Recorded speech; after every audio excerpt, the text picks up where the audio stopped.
following is a presentation of Main Street Media, your source for news, sports, and information on Main Street in Middle Tennessee.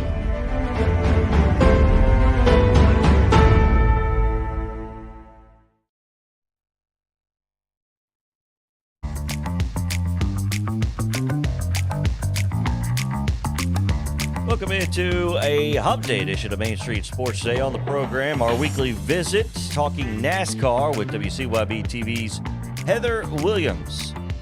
Also, Wes Rucker, fresh off Rockin' Hank. He will be joining us coming up in around 3 o'clock Central later on today. Talk a little college baseball, the Vols in particular, as they get ready for their Super Regional against the Fighting. Also, our Daily Braves chatter, and it is Wild and Wacky Wednesday, so buckle up. Here are your hosts, the Hall of Famer Mo Patton and the Sundrop Kid from Alabama, Chris Yao.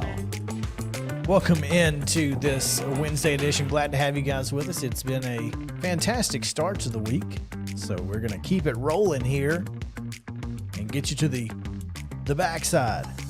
We love the backside of the week as we continue to get ready for Super Regionals, which are headed your way starting Friday in Knoxville. I think is there one Thursday? Is there at least a game on Thursday, or is they're all on Friday? They're all either Friday or Saturday starts, I believe. Yeah. Well, I don't know of any Thursdays. That's okay. Yeah.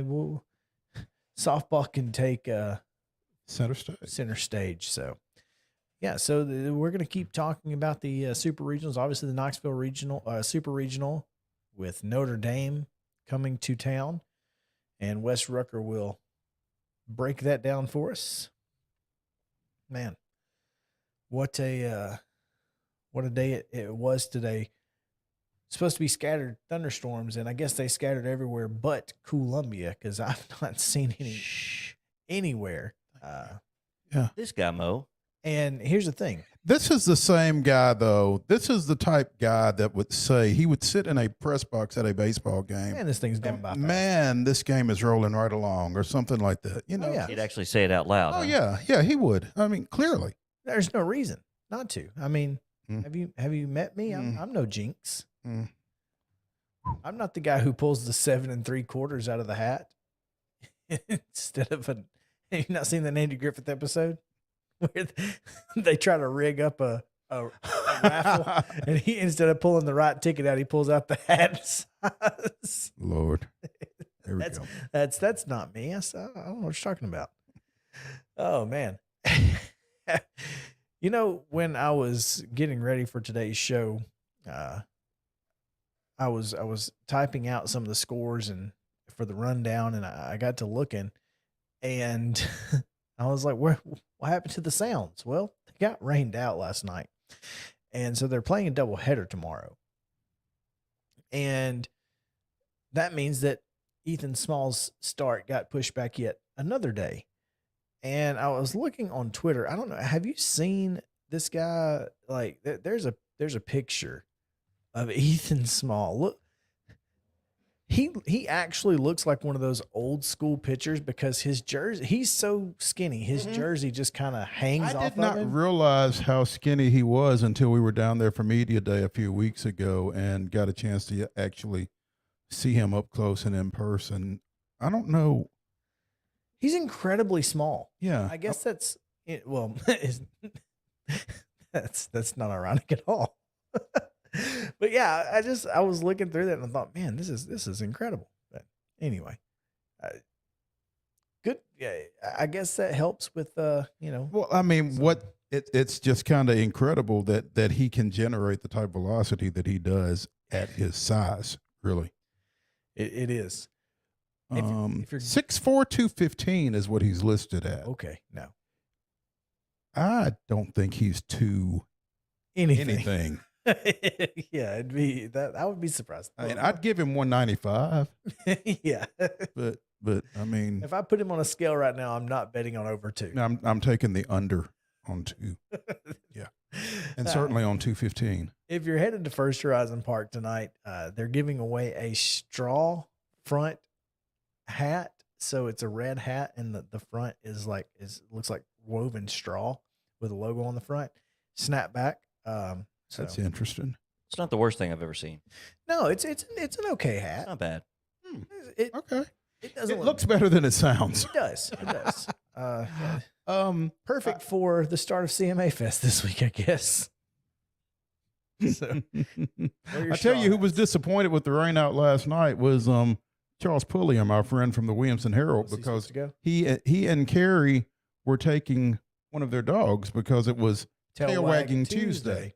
Yeah, that's unfortunate. And it was supposed to be peanut free night. All the peanut free night people. That's sad. Hopefully they'll read it. They'll do that again.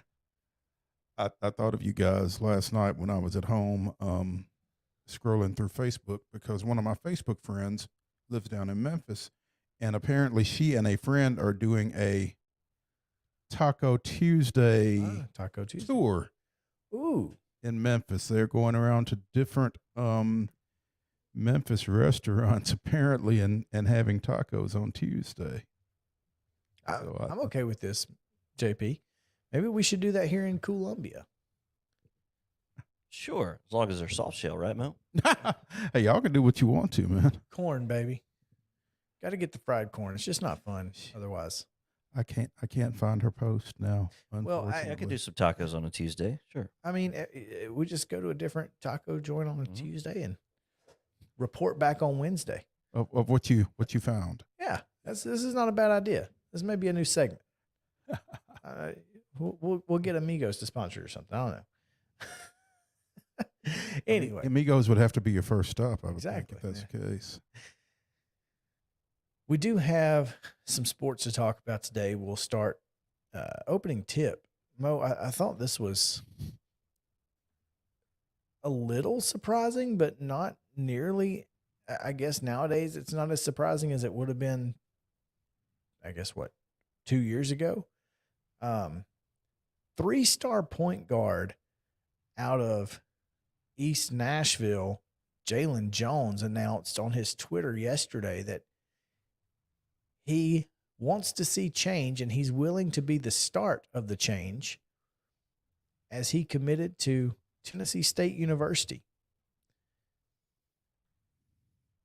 Staying home and, well, I guess technically headed to the other side of town, but 26th and Jefferson, going to sit there and hoop a little bit for the Tigers. It's a pretty big deal. 5'11", 160-pound point guard, like you said, out of East Nashville. The Eagles won the Class 2A state championship. Sorry, how big did you say he was? 5'11", 160, according to 24/7. That is not what it says on his Twitter bio. Surprise. What's his Twitter bio? 6'1". Surprise. I'm just reading. Hey man, me too. I'm just saying. We report, you decide. And I saw him, and I would lean toward the 5'11". I'm just saying, but he's very dynamic at any height, and I don't know who else he was considering besides Tennessee State, but I think he was on the LSU board. Remember, wasn't he? He was either committed to LSU or I know he had an LSU offer, an Ole Miss offer, and a Wake Forest offer. But I thought he was committed to LSU at one point, and then the Will Wade thing happened. That would explain that. But no, he's very talented. I mean, we got a chance to see him in those state quarterfinals against Summertown, and he's the real deal. And in the Ohio Valley Conference and playing for Penny Collins, he's going to have a chance to really maximize his ability, I think, and he's going to be fun to watch. Yeah, no doubt. So congratulations to Coach Collins and the Tigers for picking up a massive recruit. That's a pretty big get. It is. And I think anytime TSU in particular can get a kid to stay home. I mean, there's a lot of talent in Nashville, as Penny knows, having played in Nashville himself. So it's a big get. JP, I'm going to send it to you real quick. We got another short rundown.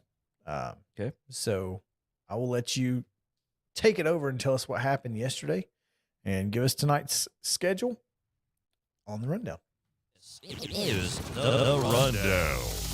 All right. On National Best Friends Day and National Name Your Poison Day, I told you I was going to do that. I found it. Also, National Oopsie Daisy Day or Upsie Daisy.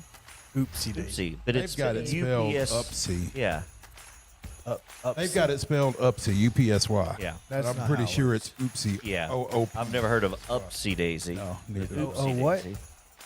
Oh, not OPP. OOP. O-O-P. That's why. Oopsie. Are you down with OOP? Yeah, you know me. You know me, and you know that it's time for the rundown as we got Tuesday results in Major League Baseball. The Reds 14-8 winners over the D-backs last night. Also, we got Orioles 9-3 winners over the Cubs. Rays over the Cardinals. This was in 10 innings, 4-2 your final there. The Braves, what is it, 6 in a row? 6. 6. Oh, we're going to 2 hands with the win streak.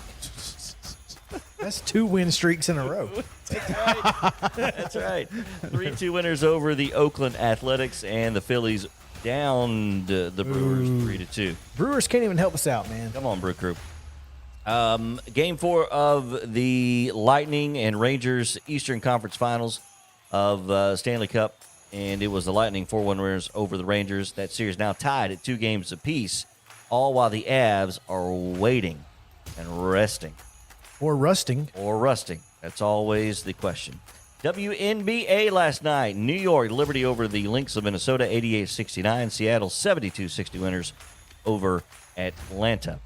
Today's schedule, D-backs are still in Cincinnati, the Queen City, 5:40 first pitch Central for that. All these times Central, by the way, because that's where we are. Cubs at Orioles, 6:05, unlike our next guest, by the way. Cardinals at Rays, 6:10. A's at the Braves, 6:20. Phillies at Brewers, 7:10. The Sounds back in action after the rain out last night in Norfolk in town, 7:05 first pitch. And as Chris mentioned, doubleheader coming up tomorrow, 5:35, by the way, for that. Women's College World Series, the championship series, Oklahoma versus Texas. Game 1 tonight, 7:30 on the mothership ESPN. And we've got, what is this, TNF? Thursday and Friday. Track and field. Track and field. Thank you. National Championships, track and field. As Chip mentioned yesterday, the final, one of the final legs of the athletic season for college athletics, 6:30 tonight on the Deuce out in Eugene, Oregon. NBA Finals, Game 3 tonight in Boston. Warriors and the Celtics, 8 p.m. series tied at 1 game apiece. That game on ABC. And WNBA tonight, Chicago's at Washington, 7 p.m. on CBS Sports Network. That is your Wednesday rundown. Back to you. And we'll take a quick break. We will have Heather Williams, WCYB TV, coming at you on the other side of the break, so stick around. NASCAR on Main Street Sports Today, presented by Mid-Tennessee Bone and Joint. Back after this.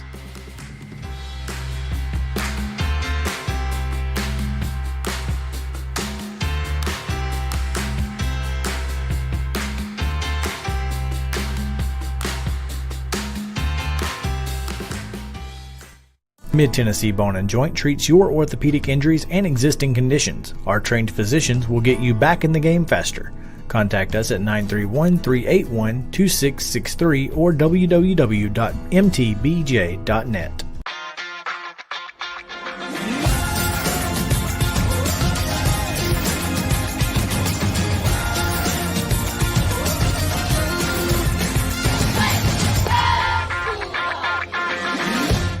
Hey folks, while we take a quick break from the show, I want to tell you about our friends over at Custom Stone Handlers in downtown Columbia. Ed Rich and his team at Custom Stone Handlers believe in leadership. And outside of the military, our greatest leader building platform is sports. Custom Stone Handlers proudly encourages young people to get in the game.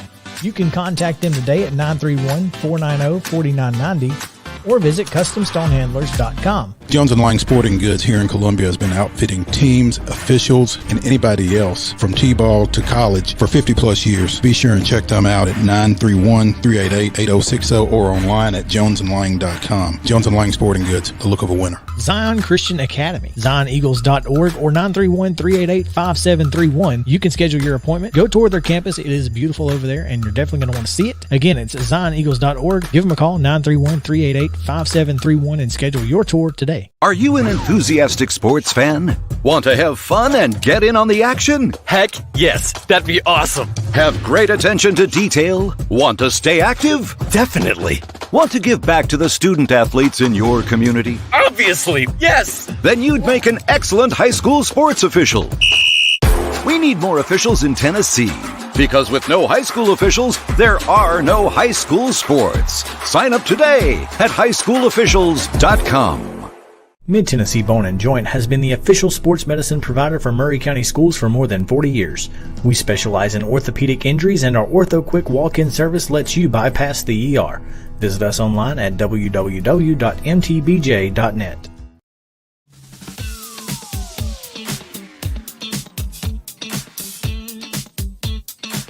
Welcome back in Main Street Sports Today, presented by Mid-Tennessee Bone and Joint. Chris Yow, Mo Patton, JP Plant with you here on this Wednesday. What a day, what a day. A beautiful day it has been. Excited about our next segment as we get a chance to talk to Heather Williams of WCYB TV about a little NASCAR, and we are just a few weeks away now from the Ally 400. So is that a rotary phone ringing in the background, Heather? I actually think that might be my cell phone. Oh, okay. Well, it sounded like an old landline. Like I was like, okay, that's interesting enough. But Heather Williams, WCYB TV, how are you? I'm doing well. How are you? Doing good. I'm old school, man. I gotta have the old school ringtone. Oh, I was talking about that with somebody earlier today about landlines. Like, when's the last time you made a phone call from a landline? Like, I don't remember the last time I made a phone call from a landline. My mom still has her landline phone. Oh, there you go. The last landline call I made would have been sometime in March of 2020. Yeah. Before we got sent home and didn't get to come back ever. Never got the chance to come back. Yeah. So, yeah. Well, I haven't had a landline in my house since 2001. So, wow. It took me a little longer to get rid of ours, but then I realized that the only people that were calling me were either solicitors or bill collectors, neither of which I want to talk to anyway. Yeah. So it wasn't any big deal getting rid of it. It's a lot easier to get rid of if nobody knows the phone number except the telemarketers. I barely remember what it was. It's funny. Do you remember your childhood phone number? Because I remember my childhood phone number because my parents still have it. Oh. Yeah, that's what I was going to say. My mom still has hers, the same one I had as a kid, so I still know it. Yeah, that's incredible. Yeah. Mine was not that. My dad does not have it, but that's interesting. Oh, well, that's definitely not about NASCAR, but we knew you'd come back at some point. No, it's okay. It's Chris's fault. I just made a left turn. Yeah. So I don't get a ding on that. Make three more. No, we don't have dings. That's remember? right. We don't have dings anymore. What happened to this? Is no work good. on some new toys. All right. Anyway, Ding. Thank you. There you go. Thank you. The Enjoy Illinois 300 presented by Ticket Smarter. This is the worst. This may be the worst NASCAR race name in the history of time, Heather. Oh no, you haven't been a fan very long. Then there's been some bad ones.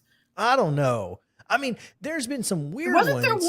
Wasn't there one in Kansas like last year or the year before that was like the Racy McRace Face 400 or something like that? Yeah, but that's funny. No, this is not. just It's dumb. I also I guess if you know the backstory behind Racy McRace Face, that makes sense. But it's a meme, right? So it's goofy. There was also one called like the Your Name Here 400. I don't remember that one. Of course, You also have to remember, I wasn't a NASCAR fan for about 20 years in between the 90s and 2014. I think it was like a Crown Royal sponsored race, and they let somebody have a contest where they got to put their name on the race. Oh, okay. Kind of like what was the bowl game? The Jimmy Kimmel Bowl that we had last year. Yeah. Well, this is just a dumb name. I enjoy Illinois 300, and we're doing it. Anyway. On top of everything else, it was a fantastic race, one of the best races of the year, and then it's ruined by Joey Logano and Kyle Busch finishing 1-2. Oh, come on. It's ruined. They ruined it. I mean, that's a subjective opinion, but I'll tell you what, Joey Logano is darn good at going to these tracks that NASCAR's never been to before and winning. He won the first dirt race at Bristol. He won the race at the Coliseum. Now he won this race at Gateway, the first Cup Series race at Gateway. So, I mean, whatever it is, he's able to go in where nobody's raced before and come out with a win. Yeah, and that's, one of the things about Logano is that he's, and we talked about this with, just the fact of being a veteran and understanding how to survive at places that you've not raced at before, because it takes an entire team to be able to make sure your crew is right, your tires are right, your car's set up correctly for a place like that. And this team and Penske does a phenomenal job at this, and they always seem to be at the top of the heap when there are a lot of unknown factors going in. Absolutely. Well, I was told, and I don't know if it's the case this past weekend at St. Louis, but I was told that he put specific emphasis on winning the dirt race at Bristol and winning the race at the Coliseum. Like, he absolutely wanted to be the guy that said, I won the first one of these. So where I don't know that other people put as much emphasis into those particular races. So, I mean, it's something that's important to him, and it's paid off every time he's tried to do it. Yeah, no question.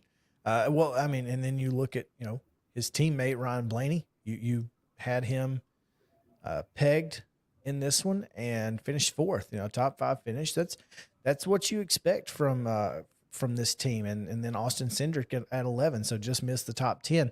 Penske was rolling. The Fords were really good this weekend. Yes, they were. All of them. They were really good. Even Michael McDowell was running well. I mean, they are. It's really funny because you're starting to see which cars are good at which configurations, and the shorter tracks, the Fords are really good. I was reading through some NASCAR news, and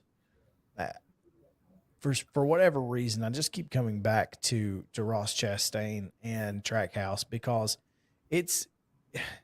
this team has just been unreal all season long. Nobody expected this team in essentially its first year to be anywhere near where they have found themselves. And, I wanted to ask you, do you think it is because of their pedigree at the top, or is Ross Chastain and, Daniel Suarez, are they the reason that this is happening, or is it just a perfect marriage of crew, ownership, and drivers?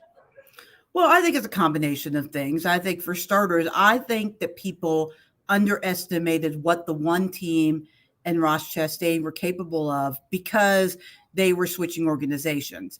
But that is the exact same team, from crew chief to tire changer to engineer to everything, that was running in the car last year at Chip Ganassi Racing. So in the 42. So they've been together now for a season and a half. And, Ross was in the Chip Ganassi organization longer than that. So I think that they're ahead of development of what people thought they were going to be, purely because people didn't take that into consideration. Like, this team's been together for a while now. But I also think it has a lot to do with Justin Marks and Ty Norris and the way that those guys at Trackhouse Racing set up that organization. I think because they've all been a part of organizations that have been great successes, they've also been a part of organizations that have not been great successes.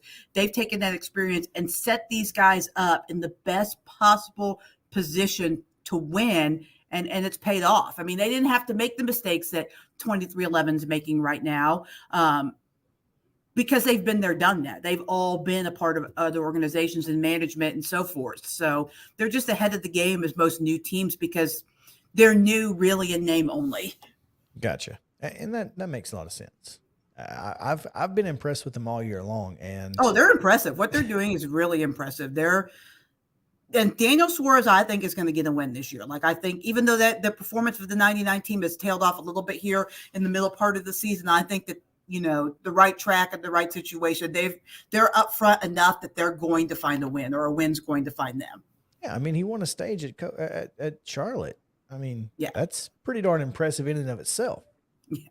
So yeah, this week we have 2 out of the next 3 races will be courses, and this week it's in California. They head to Sonoma, where I guess those of us who were not fans from 1998 to 2018 have not seen this particular setup of Sonoma with the chute, and they are bringing it back, and a lot of folks are happy.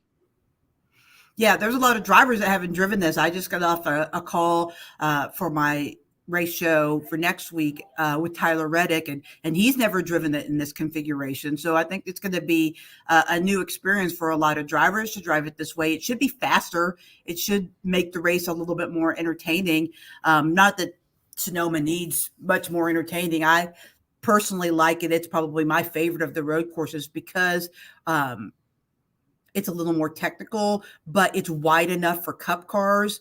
Like, I think sometimes some of the road courses aren't really made for cup cars. They're made for,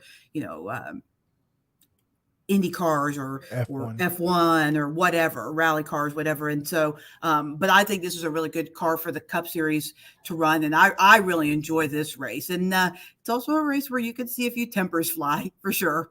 And considering how Ross Chastain, speaking of, made so many best friends last week in St. Louis, this is a place where it could come back to him. Man, things got a little tense. They really did. That was, but that's what makes NASCAR fun. The funniest thing of the whole thing for me was watching Chase Elliott fans and Denny Hamlin fans unite, because they hate each other. They do, well, everyone hates Denny Hamlin. If you're a fan of Denny, you typically don't have a whole lot of friends. I mean, I like Denny Hamlin. I like him fine. I just I know that he employs Bubba Wallace, so Bo should like him. I don't have a problem with him, but he's polarizing, though. He's very polarizing. And so it's interesting to watch anybody kind of side with Denny, but especially Chase fans. Yeah, especially Chase Elliott fans. They've got a history; they don't like each other. But it was amusing. But I think that the road course this week has a possibility to create more of those kind of rivalries, because I wrote a column a few years ago about short tracks, road courses being the new short tracks, because there seems to be as much bumping and running and as much beating and banging on the road courses as there are at the short tracks these days. I wonder, there has been a shift in not just the style, but the ability to drive these courses in the last few years. Is it because, these drivers have been running, different types of styles before they get to the Cup, or what's making them, what's making these races so much more entertaining than they were in the late 90s? Well, for starters, you can't take any races off. I mean, there was a time where guys didn't want to run road courses, so they just go find themselves Boris Said or Scott Pruitt or one of those guys and put them in the car and run, and you get your owner points and move on. But the way the point structure is now, you have to be good at road courses. There's way too many of them, and they're way too important if you're trying to make the playoffs to blow off. So drivers have had to elevate their game in order to be competitive at the road courses, in order to be able to compete for championships. So I think that's a lot of it. And I think too that, I talked years ago to Clint Boyer about this. I think that once they actually applied themselves, they actually found out that it was kind of fun, and they enjoyed it, and they enjoyed running this style of track. And, Clint, for one, actually became a pretty good road course racer, which you never would have expected that from his background. But, it's just every point and every stage point is so important now, the way the playoffs are structured. You cannot be bad at any track. You have to be, and we talked about this before with Bubba Wallace, but there's more drivers, but he's a really good example. You cannot be competitive for a championship if you are not good at every kind of track. It makes a lot of sense. Kyle Larson, who won the race last year, I believe. Yeah. Yes. He said that this is a place where you're going to be bouncing over curves and cars will move around and that sort of thing. And the last winner of this particular setup with the chute was Martin Truex Jr. So with that being said, what do we expect this weekend? You think the typical Hendricks cars will be up front? Well, I think you always have to assume that Hendrick cars are going to be up front because they're just that good and that good of an organization. But I really think that without not seeing them out on the track yet, I think that the Toyotas will probably be pretty good because their drivers are all really good on the road courses. Denny Hamlin, mentioned Truex. Christopher Bell's only wins on the road course. Kyle Busch is very good on the road course. Kurt Busch is very good on the road courses. Bubba, not so much, but the rest of the Toyota drivers are pretty good on the road courses. So I look for Toyota drivers to be up front.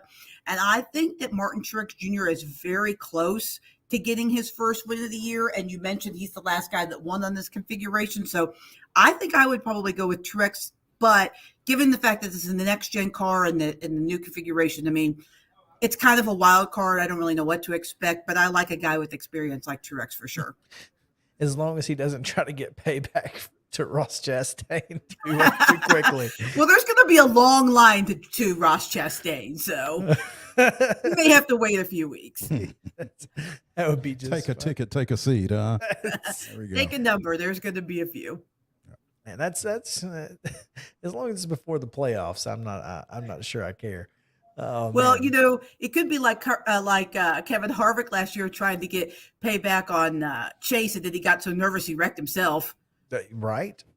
That was Yikes. At Charlotte. That was one of the more amusing things I've seen. I'll tell you, this year has seen a lot of skirmishes. I mean, more than normal. I don't know if it was because they couldn't talk to each other during COVID, so they just finally got face to face, and then they're taking a bunch of.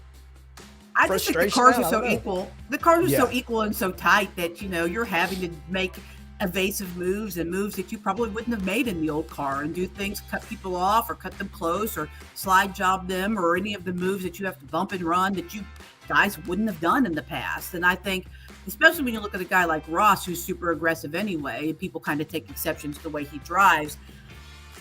Guys that aren't that aggressive are even more annoyed the fact that he's amped up his aggressiveness. Could you imagine the Tim Richmond and Dale Earnhardt Sr. in these cars always being around everybody? Yeah. No. In such a tight. Oh, it would be brutal. It would be great. Oh, it would be phenomenal racing. It would just be a lot worse than it even is now. So and there would be fights. All the fights. Every weekend. All the fights. Yeah.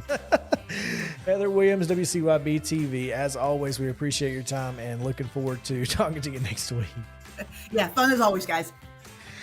Oh, that's great. Actually, you won't be talking to her. I will not, but somebody will. JP, what are we gonna do?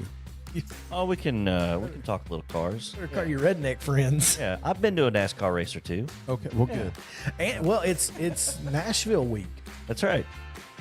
So So All we'll have to do is wind Heather up and say go, and she'll be just fine. Point and shoot, huh? She's nodding. She's still listening. She's ready. there you go. Rest your voice up, Heather. We'll talk a little high school news when we come back on Main Street Sports Day, presented by Mid-Tennessee Bone and Joint. Y'all stick around after this.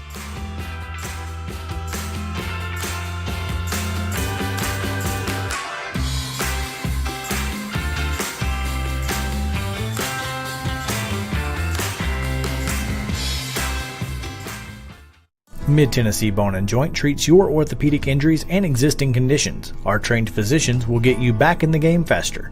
Contact us at 931-381-2663 or www.mtbj.net.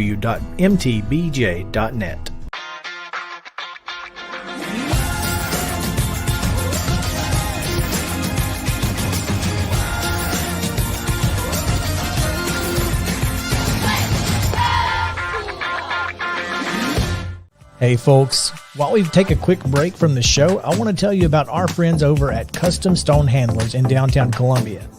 Ed Rich and his team at Custom Stone Handlers believe in leadership. And outside of the military, our greatest leader building platform is sports. Custom Stone Handlers proudly encourages young people to get in the game.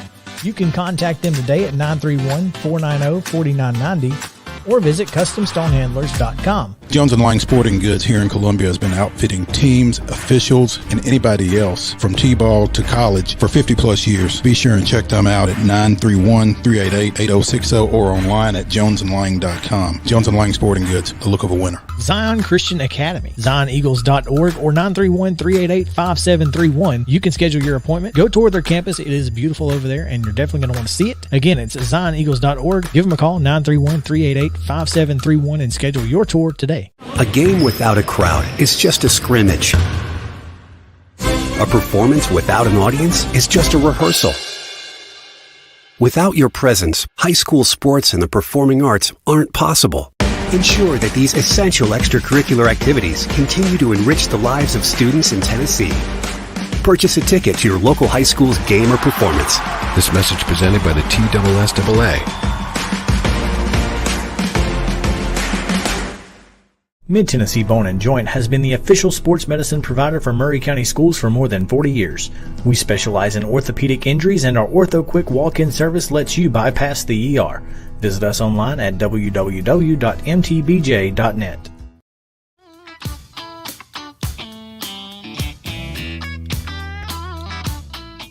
Welcome back in. Main Street Sports Today, presented by Mid-Tennessee Bone and Joint. Just hanging out here on a Wednesday, talking a little sports with my friends JP Plant and Mo Patton. Got a lot of fun stuff to get to, and you know, one of the things that we like to do here at Main Street Sports Today is kind of dive into the Middle Tennessee high school pool. I don't know, high school stories. And one is because that's what we do. This one particularly down in the southern Middle Tennessee region, where we are pretty well versed in the high school world. It's a little bit of a groundbreaker, little earth-shattering. The Hoth family, not just one, not just two, all three, Jason, Jace, and Nate Hoth, all headed north to Wilco to play for the Class 5A finalist, Charles Rathbone and the Page Patriots, Mo. Another interesting chapter in what's been an interesting story for close to a year now, I guess.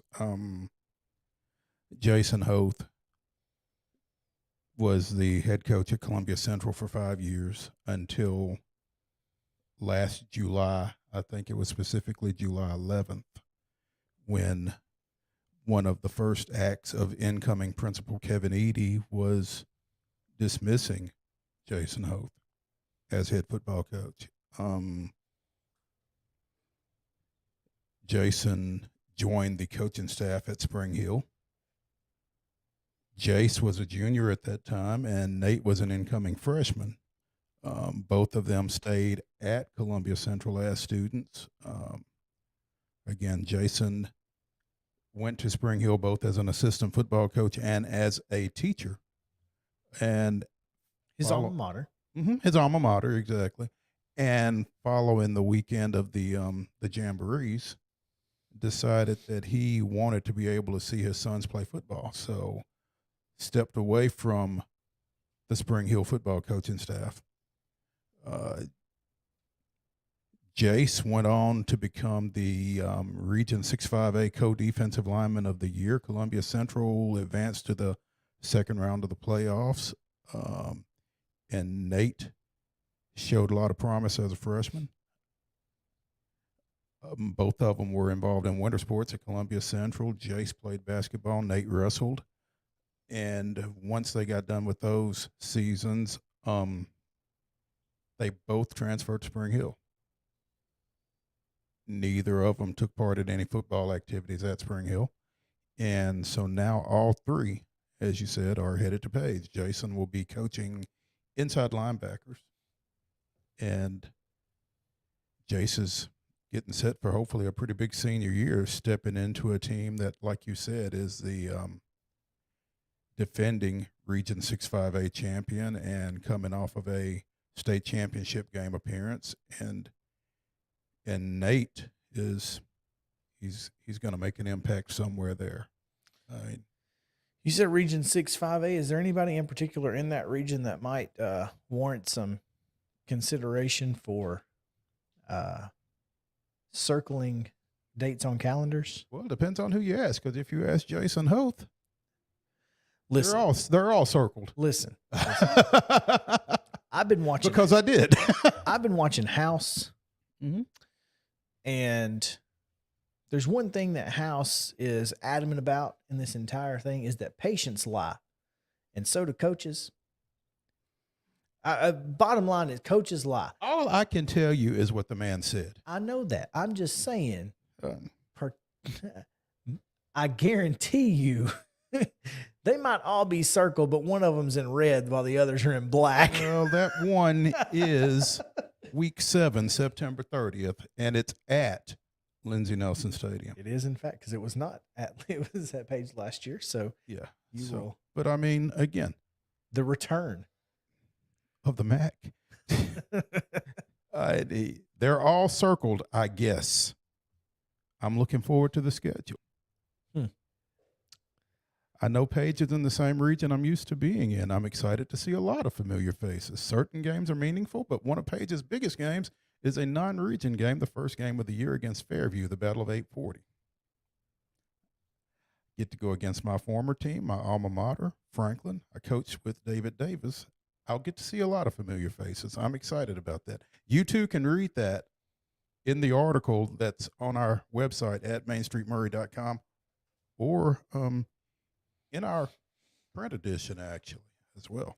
So that you can get in racks right now, or wait till tomorrow and get it in your mailbox if you are a subscriber. Yeah. Mo, I assume this conversation was via telephone with Coach. Yeah. So, to what Chris is talking about, what you didn't see was the facial expression as he answered that question about all games are circled. Listen, everybody who's listening to this show or watching this show knows what coach speak is. Well, that's coach, well, and that's fine. I'm not mad at him. I'm not mad at him for what he said. I'm not mad at him if he does have it circled, because we're all human as well, and we all got axes to grind with somebody. It should be circled. Yeah, I'd be mad if it wasn't circled. I'd be shocked if it wasn't circled. Right? I mean, you're telling me that you don't care. Okay. I mean, yeah. So look. I mean, it's okay to care. Yeah, exactly. Well, you should care, and it's perfectly fine. I'm just saying that coach speak is a thing, and coaches lie. Like, certain softball coaches who say they don't have an ace pitcher, but that's neither here nor there. Not to call anybody out or anything. Anyway, yeah. Speaking of diamond sports in high school, TSSAA made some changes yesterday at its board of control meeting, and I don't know if they made that change just yesterday or today. it may have been today. Yeah, I'm not entirely sure, but nonetheless, a change has been made in the way that they do baseball now. It's not the way that I proposed, but it's even. What did you propose? Well, on the show, I mean. Yeah, that's what I'm saying. 64 team. Oh, no, it's not that. It Not wasn't even going to be close. that. No. It never was. But they did get some best of threes out of it and an additional double elimination tournament. Because now you've got region winner and runners up going to a single regional site for a 4-team double elimination tournament to determine who goes to the sectionals. That's right.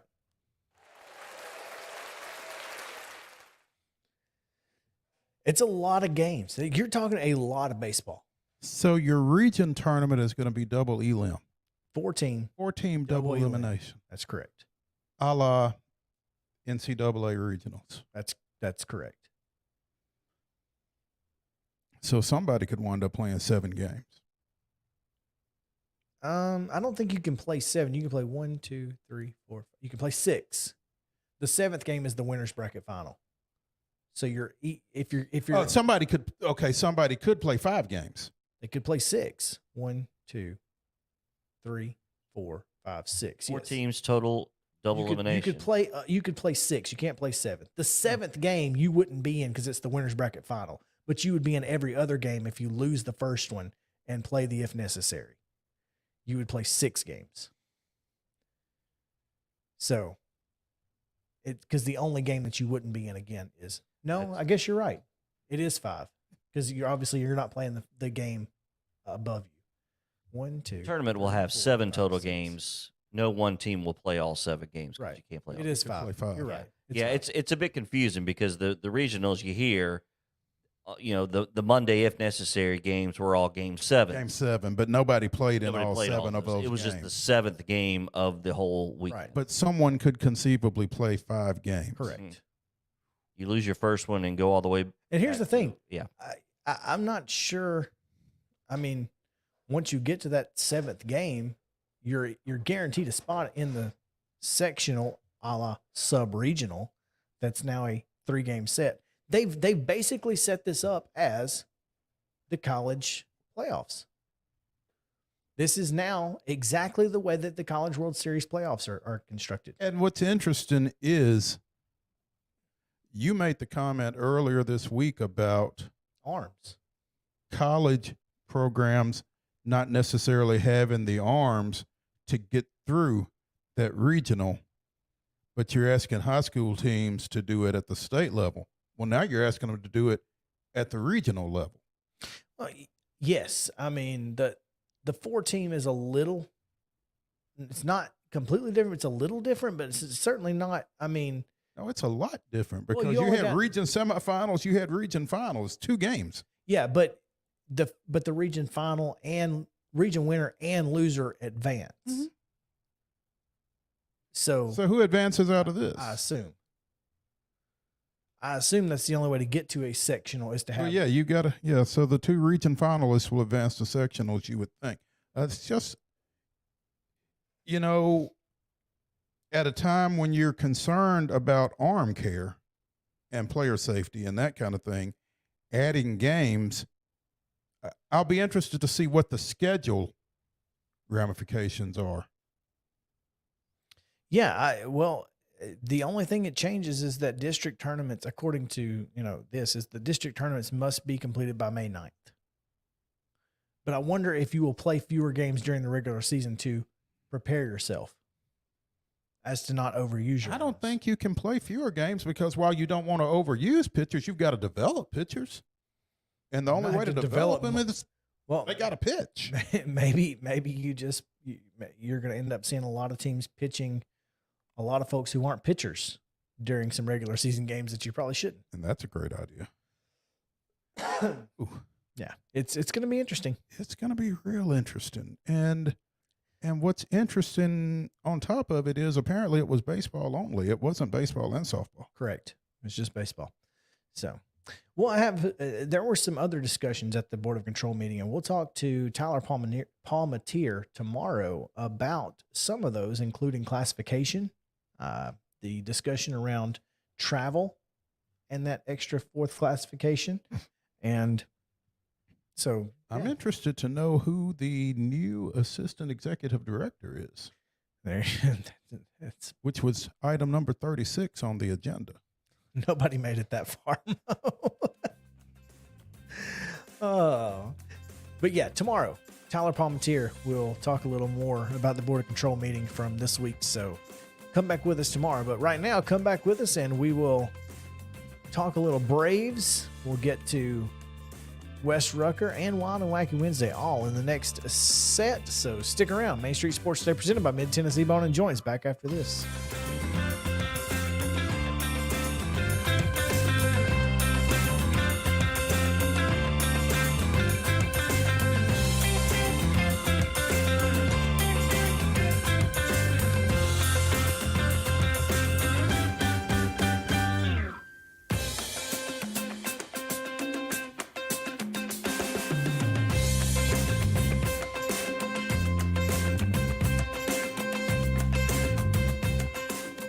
The city famous for its music is quiet now, but it's about to be overwhelmed by the symphony of speed. Nashville Superspeedway will be rocking from the pit to the grandstand. June 24th through 26th, the Ally 400 NASCAR Cup Series race weekend brings a mix of incredible racing and live entertainment. Tickets are going fast, so visit NashvilleSuperspeedway.com today and join the full throttle fun.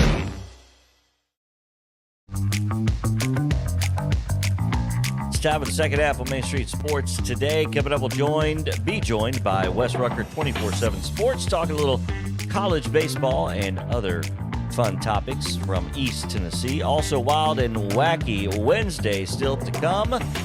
And it is, of course, as always, our daily Brave segment that's coming up next. Here's the Hall of Famer Mo Patton and the Sundrop Kid from Alabama, Chris Yao. Yeah. What's up? It feels like we were just here. No halftime today. My halftime was going to be that Todd and Julie Chrisley are on house arrest. Yeah. They're both found guilty, right? And so they're awaiting sentencing? Is that the situation? Which is set for October. So they'll be on house arrest until October. Oh, wow. So much for what? What's the word? Swift and whatever? Swift justice? I don't know. Is that what you're thinking about? Swift and speedy or something? Yeah. Trials? They could face up to 30 years. Yeah. I don't think they're going to get that, but yeah. I think what I heard this morning, something like at least 5 years, maybe. Really? I mean, maybe to serve at 20%, which would be one. Yeah. And then suspend the rest. But who knows? I don't see them in, and it's federal prison too. Most of those places are freaking country clubs. So it's all relative. Well, I'm not trying to go to any of them myself, but I'm just saying you still can't go anywhere. Yeah. Well, they can't go anywhere now either. They're just in their house. So that's better than, I guess, white jumpsuits. That's better than the alternative, but yeah, they made their bed, I suppose, right? I guess. Time to lie down. The Atlanta Braves have won 6 games in a row. That's 2 winning streaks put together. Yay! And I find it interesting that throughout this winning streak, the backside of the pitching staff has just been sensational. And last night, Kyle Wright, if you pretend the first 3 batters don't exist, and he was about as good as you can ask for from anybody, much less a guy who who, had he given up 3 singles to start the game and 2 runs, would have just imploded 2 years ago. Yeah. This guy, he's a professional. I have been so impressed, and maybe last night was his coming out party, even if it was against the Athletics. Just like you said, given the way the game started, he's down 2-0 before the Braves even pick up a bat, and he doesn't give up anything else. I don't know if anybody else even reached second base on him. It was, I mean, truly a masterful performance. And anchor down. No doubt. I was just getting ready to say, I mean, this had to be surely someone in Vanderbilt baseball was kind of videoing this thing and getting ready to show it out on the recruiting trail, because you had 3 ex-Commodores in the starting lineup for those 2 teams with, Tony Kemp, Kyle Wright, and Dansby Swanson. I mean, not that anybody doesn't know, but still, just to see it, that's pretty. It's got to be pretty impactful, I would think. The impact of Vanderbilt on the professional game over the last decade has been incredible, and a lot of it was on display last night. Now, a couple of times Dansby Swanson hit the ball hard, just right at some folks. Obviously, you saw Ronald Acuna Jr. do Ronald Acuna Jr. things, lead off home run, hits another one in his next at bat, hit to lead off that inning. Had hit 3 home runs in 3 at bats at one time. And then, of course, Guillermo Heredia, of course, winning the game with a solo shot of his own. I mean, when he hit it, after he was not in the starting lineup to start, Adam Duvall with some bicep soreness or what it was, whatever it was, it must be gone because he's back in the lineup today. Yeah, there you go. But and that ball was crushed as well. Yeah, I mean, he knew it when he walked to first base with the bat in his hand. I mean, he knew it was gone. Well, it was just a matter of fair or foul. Did he keep it fair? Wow. Sorry. No, you're not. Did he keep it fair? Yes, he did. He did. Yeah. So yeah. So now we're trying to build on 6. Lucky number 7 tonight. We'll see. Ronald Acuna Jr. in right field, leading off. Dansby hitting second. Shortstop. Riley at third. Olsen, who, against his former team, is probably trying to show out a little bit. Christian Pache probably trying to show out a little bit, and did so in center field. But then he was upstaged by Michael Harris II, who made one of the best plays I've ever seen in an outfield. Yeah, that was a nice running catch that he made in right center. Yeah. What's the rest of that lineup? Ozzy Albies will hit 5th. Who, I guess this is Brian Snicker's AAA style, because he's really trying to get Ozzy to just to find his groove in that 5-hole and just let him be there. And that's okay, because Ozzy's going to find it. And when he does, it's going to be scary for a lot of folks. You'll have Contreras again behind the plate. So I don't know what's up, if anything, with Travis d'Arnaud, but I guess it's just the bat of Contreras is, and then Ozuna will hit 7th, Duvall 8th. And so Duvall is DHing? No, Ozuna is DHing. Duvall's in left. Oh, Duvall. And then Harris will be in center hitting 9th. So, all right. They've announced the starting rotation for the Pirates series as well. So it'll be Freed. Strider gets another start on Friday. Morton and Wright. So Freed, Strider. That's interesting. Yep. Okay. Tell us about this day in Braves history. June 8th, 1978. Bob Horner, the reigning College Player of the Year out of Arizona State, is the first overall pick in the MLB draft by the Braves. 8 days later, he will make his Major League debut, becoming the first number one pick to go straight to the majors. Worked out pretty well. Horner wound up hitting 266 with 23 homers and 63 RBIs in 89 games, earning NL Rookie of the Year honors. So, panned out quick. Yeah, Bob was the man, no doubt. Bob was the man. So, all right, we'll take a quick break. When we come back, we will talk to Wes Rucker, 24/7 Sports. So stick around. Main Street Sports Day, presented by Mid Tennessee Bone and Joint. We'll be back after this.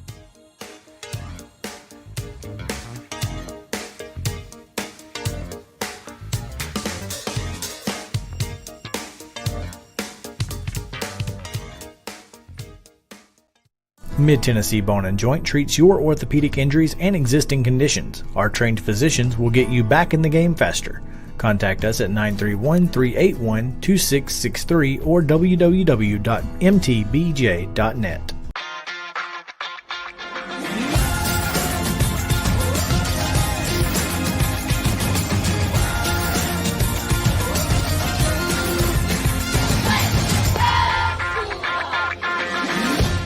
Hey folks, while we take a quick break from the show, I want to tell you about our friends over at Custom Stone Handlers in downtown Columbia.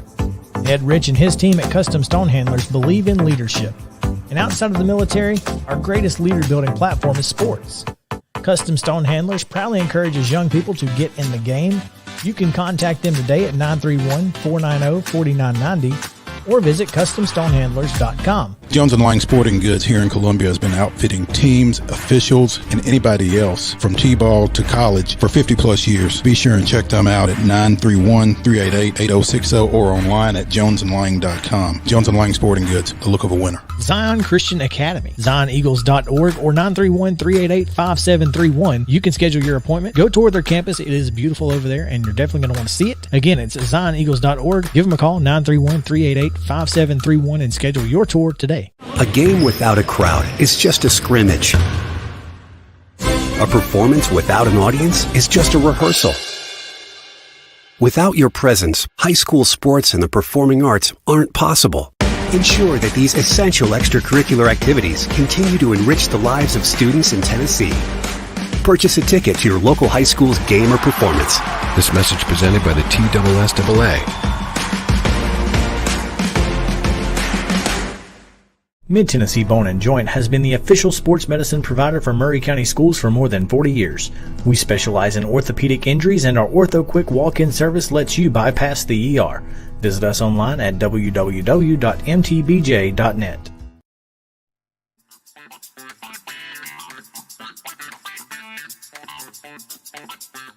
Welcome back in Main Street Sports Today, presented by Mid-Tennessee Bone and Joint. Chris Yow and Mo Patton, along with JP Plant on the controls. Glad to have you guys with us here on this Wednesday. Looking forward to this next segment. Before we get into it, since we're talking a little college baseball, Memphis has hired a new baseball coach after the retirement of longtime Tigers head man, and I don't know his first name. Darren Schoenrock. That's it. I couldn't remember. I was like, what is his first name? Carrick Jackson, formerly of the MLB Draft League. Great words from Morgan Sword, who was the Major League Baseball Executive Vice President of Baseball Operations. Dana Brown, Braves Vice President of Scouting, had some great things to say. Ben Cherington, Pittsburgh Pirates GM. Harold Reynolds, obviously of MLB All-Star and network analyst fame. And former boss, current Tennessee head coach Tony Vitello, who said, while I realize he is being hired to be the baseball coach, I think it's a safe bet those values he instills and the way he goes about it will affect the entire university and even the community. For someone who has fallen in love with the state of Tennessee, I couldn't be more excited to see the caliber of coach and person that has been added to West Tennessee. So, pretty great stuff there from Tony Valls.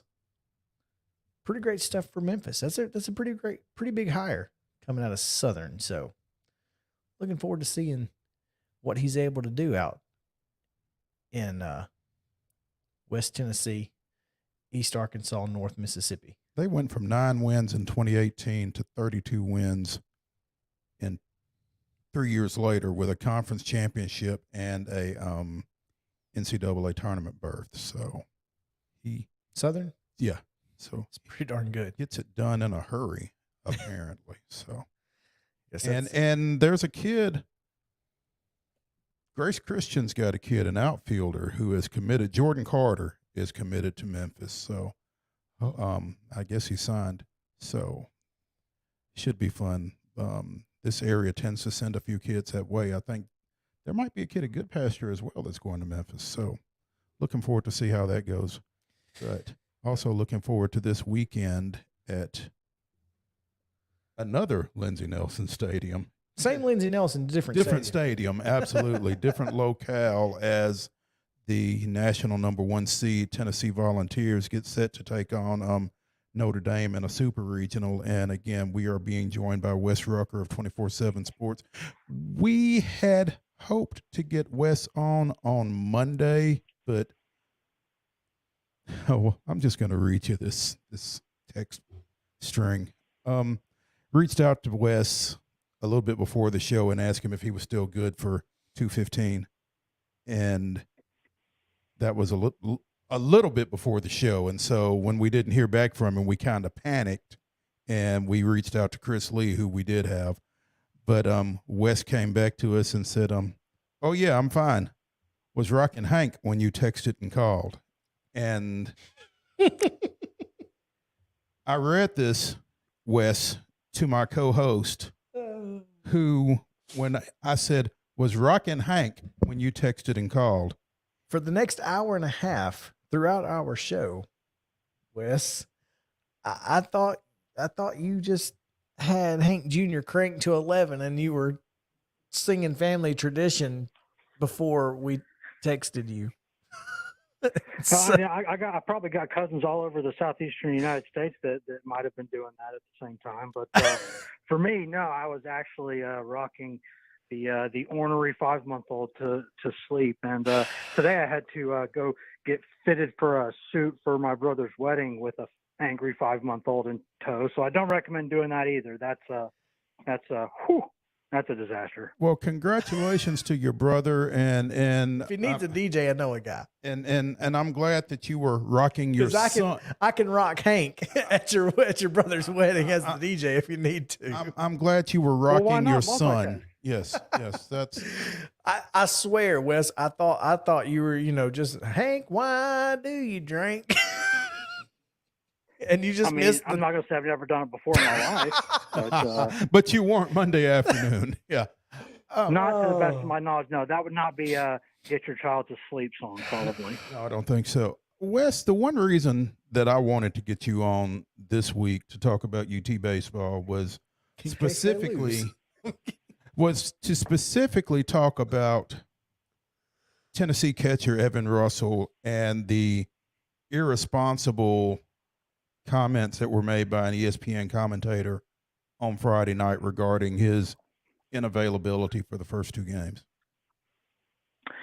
Yeah, that was Mo. That was quite a day there. And it's the best lesson that can be learned through this, of course, is to be responsible. If you're a journalist, that should go without saying. Unfortunately, it doesn't, but it should go without saying. But beyond that, it's just knowing that you never know what someone else is carrying. You never know what's going on in someone's life. Someone like we had talked to Evan Russell on Thursday, right after practice. He was peachy. He was fired up, talking about the regional and everything.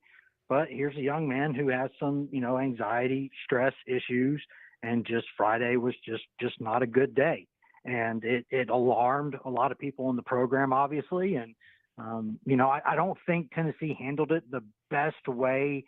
And what I mean by that is when you say before the game, hey, by the way, you've probably seen Evan's not here. Only Tony's going to talk about that, and it's going to be after the game.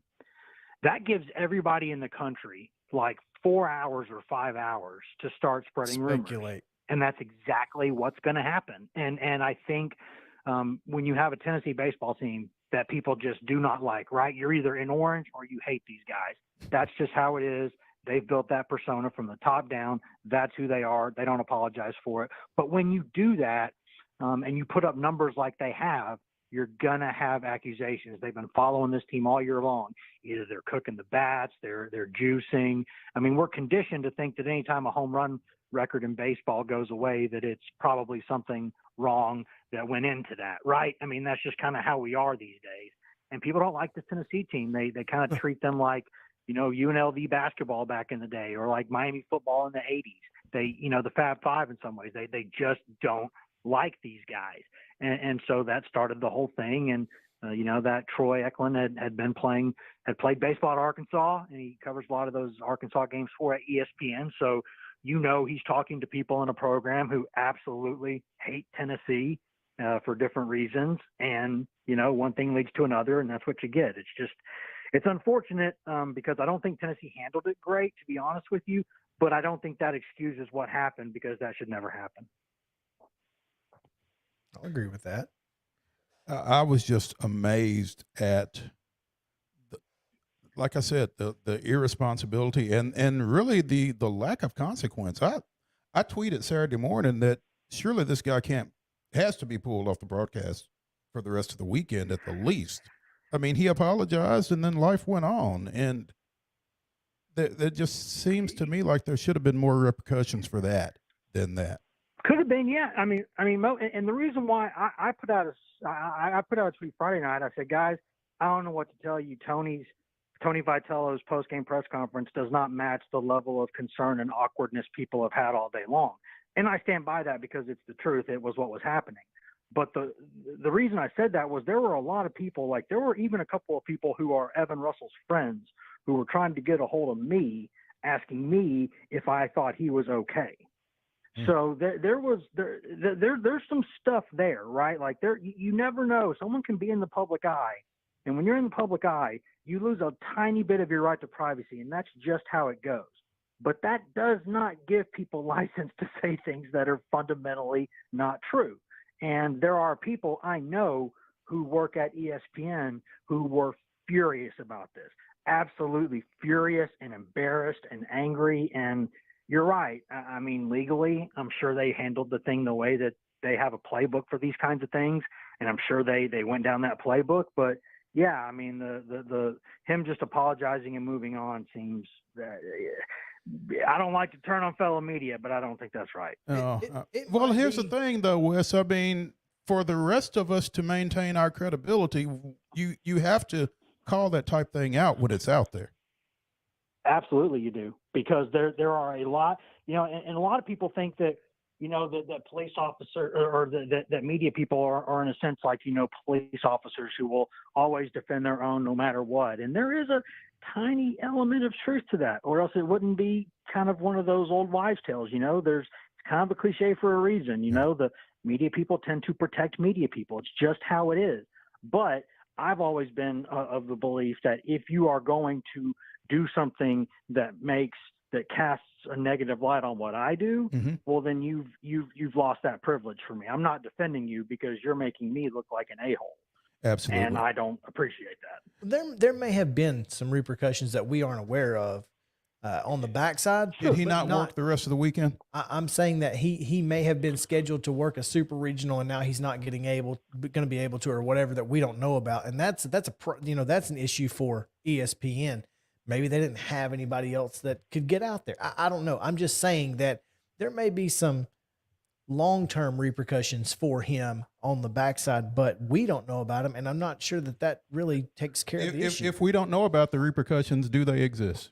There's the thing. Yeah. Yeah, and the punishment has to sort of fit the crime, and that doesn't mean that you take someone and you remove their entire career, right? I mean, everything can be a teachable moment, but when you think of what he said and the repercussions of that, and the fact that so many people who wanted to believe things like that will now believe them, even if there's zero concrete evidence for that, these people will still believe that. So, I don't think that, someone reading an apology like a hostage letter off camera and then putting out a tweet saying, I'm really sorry. I just don't know that fully makes up for the harm caused by that. I mean, you're talking about a potential lawsuit down the road. I mean, you're talking about a lot of things at play there. And I just, I hate it because people who know Evan Russell would tell you that he's not a saint. Most of these guys are not saints. I'm not saints, but that's a good kid. You're talking about a kid who is a first-team academic All-American. He's already got 2 degrees. He's got a 4.0 in grad school. I mean, he's never, so far as I know, had any legal issues whatsoever. This has been, not that anyone would deserve it, but especially someone like that likely doesn't deserve that. So, yeah, it's really, really unfortunate. But I'll say this. I do think there's a chance that it takes a Tennessee baseball team that was already pretty angry and angers it even more, and that might make it tough for a lot of other people in the country to beat them. Poor Notre Dame. Starting with Notre Dame. Yeah, we are speaking with Wes Rucker of 24/7 Sports here on Main Street Sports today. And the one other thing that I wanted to get out before we actually take a look at Tennessee Notre Dame this weekend is, we've seen we are seeing more mental health issues in collegiate athletics here over the last while with everything else that's going on. And I just think that we as the media probably need to be a little bit more aware of that type thing. And maybe the next time something like this comes up, somebody doesn't speak out of orifices other than their mouths to address it.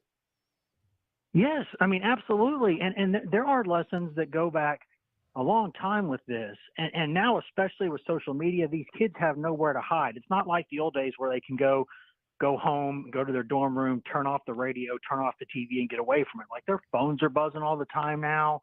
And it's impossible to avoid all this stuff nowadays. Even if you wanted to, you couldn't, because if you turned off your phone, not everybody else around you is going to turn off their phone. And this stuff is going to be out there. And I still say to this day, the best decision that I ever made as a sports writer was years ago not writing a story that said Chris Lofton had failed a drug test, because I knew something was weird about that. And I'd heard that he failed a drug test.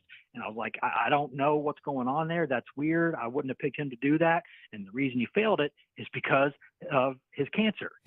And that whole story came out later. And you know how I would have been persona non grata if I had written a story at the time that says Chris Lofton fails a drug test. And then it comes out that he failed it because it's a trigger because he had cancer. And so you never know exactly what's going on these days, but there's such a pressure to be first. There's such a pressure to be out there. It is infinitely more important. It's not even close. You need to be right before you're first. You need to be right about this. And when you're talking about a player's mental health on top of it, a player's mental health, it is what these kids go through, the pressure on them. Now they choose to put themselves in this situation, right? They do. They choose to put themselves in the situation. So that is what it is. But these are also, I would argue, kids. The law says they're not. BS. They're kids. And I think that people need to be careful how they talk about some of these guys because, in fact, they are kids. Wes Rucker, 24/7 Sports, with us on Main Street Sports today. Clearly, we are running up against a break, but do want to get your thoughts, Wes, on this 3-game series against Notre Dame, or this best of 3 super regional against Notre Dame, coming out of the Statesboro regional where they had to go down there and deal with Georgia Southern and Texas Tech. Is that right? Yes. And that is right. Yeah. And there might be a small list of teams in the country that have the experience and they can keep their cool and could go to a place like Lindsey Nelson and win a series against this Tennessee team. Notre Dame might be one of those teams. I thought Notre Dame was going to be a regional host. A lot of people thought it was a slam dunk. I didn't think it was a slam dunk, but I thought Notre Dame would host. It did not. This is a team. Remember last year, Mississippi State wins the national championship. Mississippi State survived by the skin of its teeth in a super regional against Notre Dame at home. This Notre Dame team went to Dewey Noble last year and almost beat Mississippi State, a really good Mississippi State team, the national champions, and almost prevented them from going to Omaha. This team is good. It has a couple of really good pitchers. It's got some older guys. They can keep their cool, which is really, really hard to do in that hornet's nest that Lindsey Nelson Stadium has become these days against a really intimidating, really physical Tennessee team and a very loud crowd that's going to make things a problem for you from the time you take BP until the final out's recorded. But it should be a pretty good series. It should be. I don't think Notre Dame is just going to walk in there and collapse. I might have to regret that. I think Tennessee wins the series, but it doesn't surprise me if it goes to 3. And I think Notre Dame's not just going to go in there and get its clock cleaned. I think too much of that program. I don't think it's going to happen. And Tennessee emerged out of their regional, but the Campbell game on Saturday, obviously the Georgia Tech game on Sunday night, they got pushed. I mean, is there any concern about UT right now? I wouldn't think so, Mo, and I'll tell you the reason why is because, if you look at the offensive numbers, last week had 3 of the top 8 or so offenses in college baseball in Tennessee, Campbell, and Georgia Tech. I mean, those are 3 relentless lineups. The NCAA did Tennessee 0 favors in this tournament. Oh, yeah, and why would they? I told you, if you're not in orange, you don't like this team. That's just how it is. I'm not a conspiracy theorist, but I do know this. They put a bunch of home run hitting teams in that Knoxville regional because that was going to be exciting. There were more 2022 first round draft picks in Knoxville than any other regional last weekend. And I think you could have a half dozen or more just from this draft and then more from future drafts. There's some really, really, really good players in that regional. Notre Dame's a good team. But like Campbell was top 10 nationally in home runs and stolen bases, which you never see. And Georgia Tech had one of the few offenses that was almost as good as Tennessee's. So Notre Dame is not like that, but it is a good veteran baseball team. It plays very good defense. It's got some older guys on that team. It's got a couple of good pitchers. There's always pressure. If you play for Notre Dame in any sport, you got a lot of pressure on you. I don't care if you're running cross country for Notre Dame. That is pressure. And so these guys have lived through that. They got close last year. They want to get to Omaha just like Tennessee does.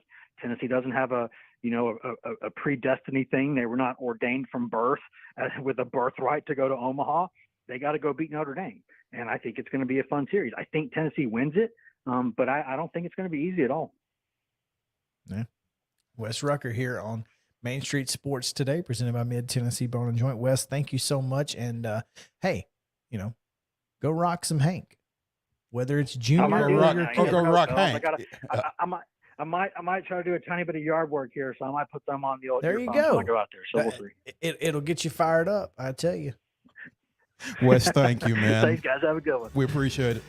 All right. When we come back, it's Wild and Wacky Wednesday, the weirdest and wildest news from across the world coming your way right after this.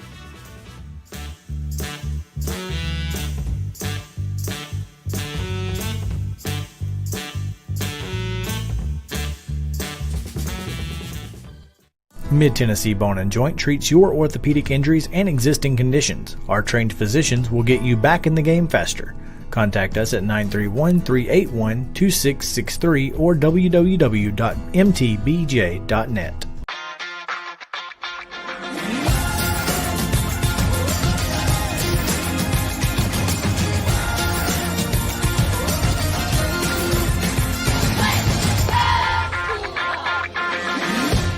Hey folks, while we take a quick break from the show, I want to tell you about our friends over at Custom Stone Handlers in downtown Columbia.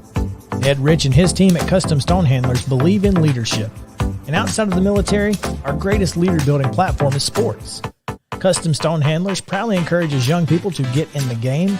You can contact them today at 931-490-4990 or visit CustomStonehandlers.com. Jones & Lang Sporting Goods here in Columbia has been outfitting teams, officials, and anybody else from T-ball to college for 50-plus years. Be sure and check them out at 931-388-8060 or online at jonesandlang.com. Jones & Lang Sporting Goods, the look of a winner. Zion Christian Academy, ZionEagles.org or 931-388-5731. You can schedule your appointment. Go tour their campus. It is beautiful over there, and you're definitely going to want to see it. Again, it's ZionEagles.org. Give them a call, 931-388-5731, and schedule your tour today. A game without a crowd is just a scrimmage. A performance without an audience is just a rehearsal. Without your presence, high school sports and the performing arts aren't possible. Ensure that these essential extracurricular activities continue to enrich the lives of students in Tennessee. purchase a ticket to your local high school's game or performance. This message presented by the TSSAA. Mid-Tennessee Bone & Joint has been the official sports medicine provider for Maury County schools for more than 40 years. We specialize in orthopedic injuries, and our Ortho Quick walk-in service lets you bypass the ER. Visit us online at www.mtbj.net.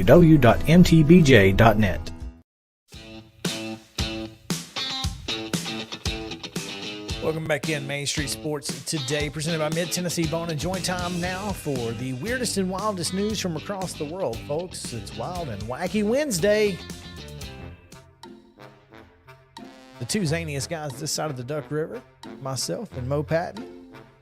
JP Plant takes his trek to Lawrenceburg, so he's not that zany. Well, once I cross the county line, things can get a little. The zany kicks in. You never know. You never know when you hit top of Rockdale Hill and Summertown. You know, it's it can get a little haywire. Let's talk about Florida Man. There we go. All right. Leading off with Florida Man. Yeah. Strong Wild. Timothy Jones, 59 years old, spent the last 8 years of his life serving time in Orange County for armed bank robbery and carjacking. Okay. Now, so what did he do when he got out? He got his, he went and tried to get his life together, right? Wrong. Didn't have a ride, so he went and tried to steal another car? No, he either stole a car or he robbed a bank. What? Which one? Both. One day later, after being released from jail, he decided, you know what? It worked so well the last time. We'll try it again. Walked into a true. I know what I did wrong. I can fix this. I've had 8 years to think about it. Right. So therefore, at 9:55 a.m. on June 2nd, he walked into a Truist Bank, demanded $150,000. I want $150,000 All right, Ezel. in $150 bills. So, count them out. If he did not receive the money, he would shoot the banker in the head. Investigators say he then stole a Toyota Camry, Florida tag DVST26, and got away. They are looking for him. So whatever he figured out in them 8 years, he said, you know what? I got this. I guess he got his $150,000. Maybe he figured out how to not get caught. Maybe. That's what I'm saying. He might have figured it out because This was on June 2nd? this was on June 2nd. And That was Thursday. let's see if he has been apprehended to this point. Deputies are still looking for him. Folks, he got away. Well done, Timothy Jones. Hey, look, you got to give the man his props. Figured it out. He figured it out. So there you go. But if you do see Timothy, give Orange County Sheriff's a call. Well, give him a wide berth because he would be considered armed and dangerous, I would think, if he was threatening to shoot folks in the head. So, well, don't think he'll still be in the Toyota Camry, by the way. No. Just don't do what the whites did and buy a bunch of cars and use up all the money you saved up over the time. That's ridiculous. We'll stay in Florida because Timothy got his $150,000 and left. In Polk County, the Polk County Sheriff's Office, which is a story in and of itself. Is that where they have polk salad? It's not poke salad, first of all. I had this conversation on Twitter the other day. It's not polk. No, it's poke. Poke, like P-O-K-E. poke. Yeah. And it's salad. Salad. S-A-L-A-T. Annie. Yeah. There's a T. It's not a salad. Not salad. It's Anyway. certainly not poke, but yeah. Anyway, Polk County sheriffs are looking for two burglary suspects who broke into a Lakeland carpet store and stole a very heavy safe. According to investigators, just after 3 a.m., one of the suspects smashed the front glass door of Ronnie's Carpets in Lakeland. Ronnie's. Of course, it's just Ronnie's. It's like, Ronnie's Carpet down here in Lakeland. Y'all come get you some, all right? They broke it with a crowbar, entered the store, and went on the went looking for the safe. The suspect can be seen on camera struggling with the beast, but he finally flips it over and is able to push it to the door. A second suspect can be seen trying to push the safe across. This is another Friday reference, right? Wasn't it Friday that the other Friday that there was? It was an ATM, wasn't it? Yeah, they Not were a trying to safe, get the but ATM. Yeah, but this is the same thing, right? Anyway, so they're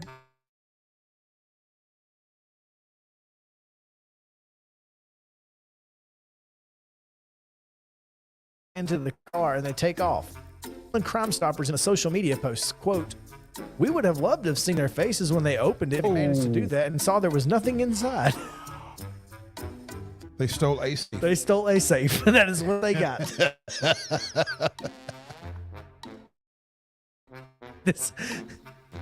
Well, here's the thing. If they hook up with Timothy Jones, at least they'll have somewhere to store his $150,000.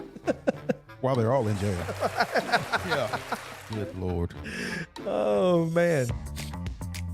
That is phenomenal. I don't care what you say. Oh, y'all come back with us on Thursday. We have Tyler Palmatier and a guest to be named later. For Coach's Corner. For Coach's Corner. So we'll look forward to it.